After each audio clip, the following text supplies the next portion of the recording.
শুনছেন? এই সন্ধ্যেবেলায় এই জঙ্গলে কাঠ কাটছেন কেন?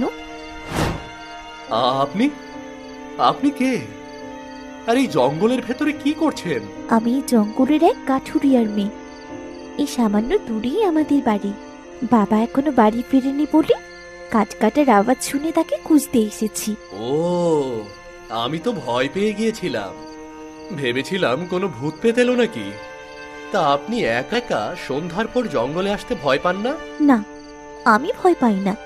আমি জঙ্গলেই বড় হয়েছি তাই। আমার কাছে দিনরাত সবই সমান। আমি কিন্তু আপনার মতো সাহসী না। সাহসী না হলেই সন্ধ্যের সময় জঙ্গলে আছেন কেন?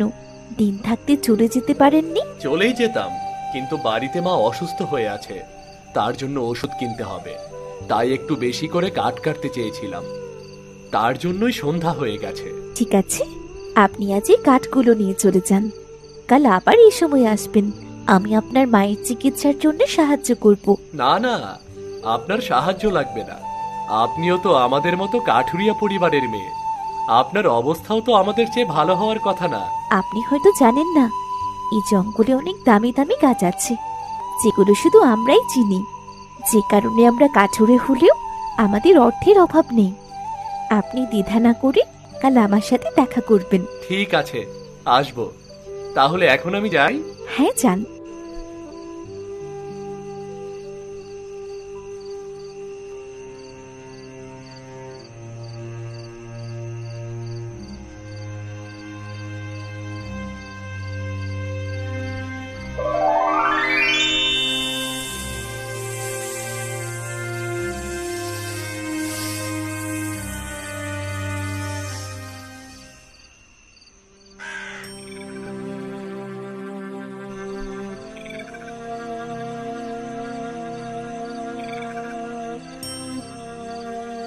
এসেছিস অরুণ?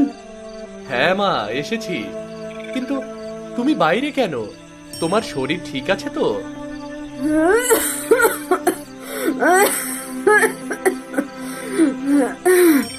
হ্যাঁ, আমি ঠিক আছি। তোর বাড়ি ফিরতে দেরি হচ্ছিল বলে তোর অপেক্ষায় বাইরে বসে আছি। যা, মাথা থেকে বোঝাটা নামিয়ে ভিতরে আয়, তোকে খেতে দি। তুমি কেমন ঠিক আছো তা তোমার কথা শুনেই বুঝতে পারছি। দাঁড়াও, দেখছি।